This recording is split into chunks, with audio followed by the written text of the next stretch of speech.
Green army Vempadu తరపున పొట్లూరు సత్యనారాయణ గారికి, వేంపాడు రైతు సోదరులకు నమస్కారం. నేను మీ గోగినేని రఘుప్రసాద్.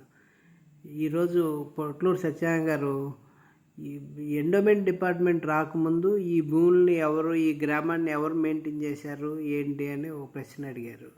దానికి నాకు తెలిసిన సమాధానం విషయం చెప్పాలని ఈ వీడియో చేస్తున్నాను. మనకి 1800 ఎండోమెంట్ డిపార్ట్మెంట్ రాకముందు నూజివీడు జమీందారులు ఈ భూములన్నింటినీ వారే పరిపాలించారు. వాళ్ళు ఎస్టేట్లను పంచుకున్నారు, కానీ గొల్లపల్లిని, ఆగిరిపల్లిని మాత్రం, ఆగిరిపల్లి దేవుడికి, సోమనాచలపతి దేవుడికి కూడా ఇట్లా మనకు మళ్ళీ వేంపాడులాగానే 5 గ్రామాలు ఉండేయంట ఆయనకి, ఆ దేవుడికి.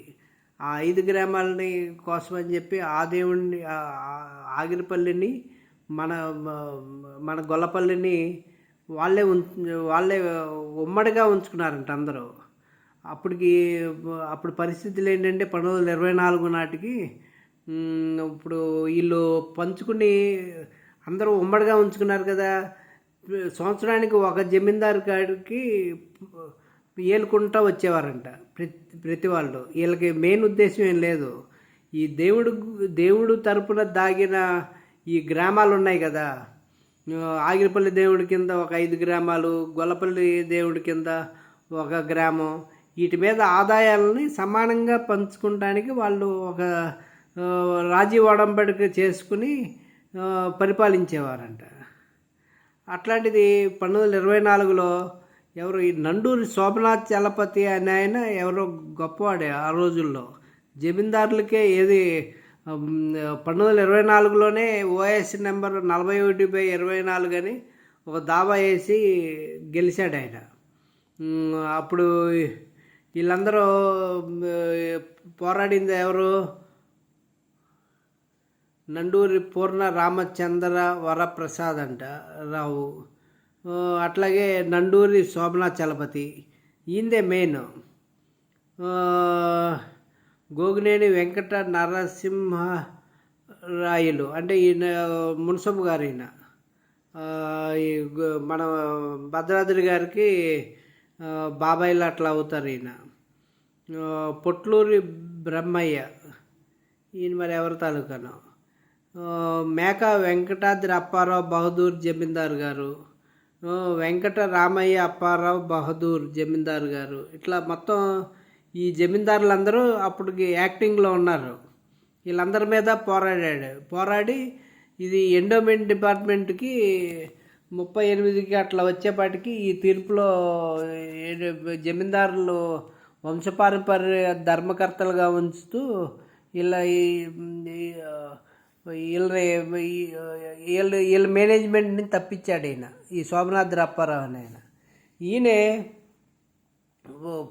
ఇప్పుడు ఈ జమీందారు ఇప్పుడు ఈ 1920లోకి వచ్చేపాటికి ఈ మన శ్రీమన్నారాయణ అప్పారావు మన ఊర్లో కోటను కట్టుకుని మొత్తం ఈయన హ్యాండ్ ఓవర్ చేసుకున్నాడు ఈ ఊరిని.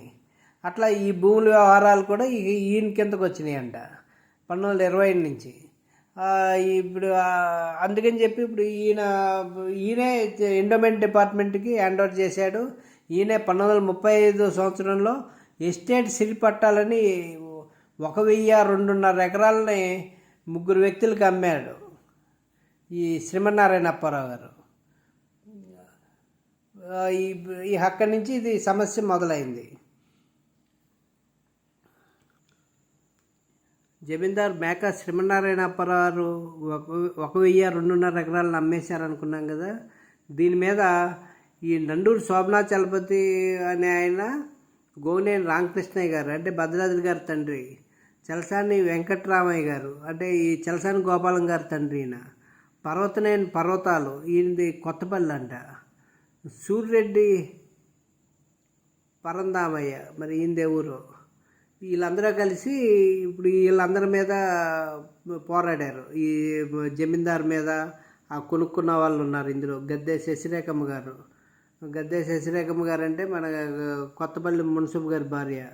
ఈవిడ ఒల్లూరుపల్లి రామకృష్ణారావు. మైలవరపు రామకృష్ణారావు అంటే ఈయన జమీందార్ కల్లుడే, ఈ మైలవరం ఆయన.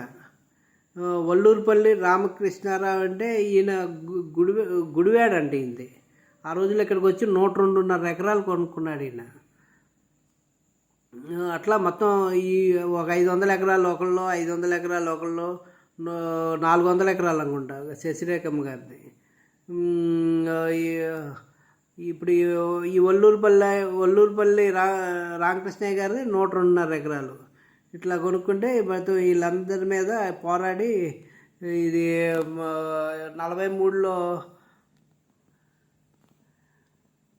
43లో అయితే ఇది ఈ దావాలో వీళ్ళందరూ ఓడిపోయారు. పైన సూటు గెలిచింది ఇది. దీని మీద మళ్ళీ మద్రాస్ హైకోర్టుకి వెళ్ళింది ఈ కేసు. అక్కడ కూడా వీళ్ళందరూ ఓడిపోయారు, ఈ పైనాళ్ళే గెలిచారు. ఈ రకంగా ఉంటే 48 దగ్గర నుంచి ఎస్టేట్ అబాలిషన్ యాక్ట్ వచ్చింది. ఇక దాని కింద జరిగింది ఈ దావాలు. అది మళ్ళీ ఇంకో వీడియోలో మళ్ళీ కలుద్దాం.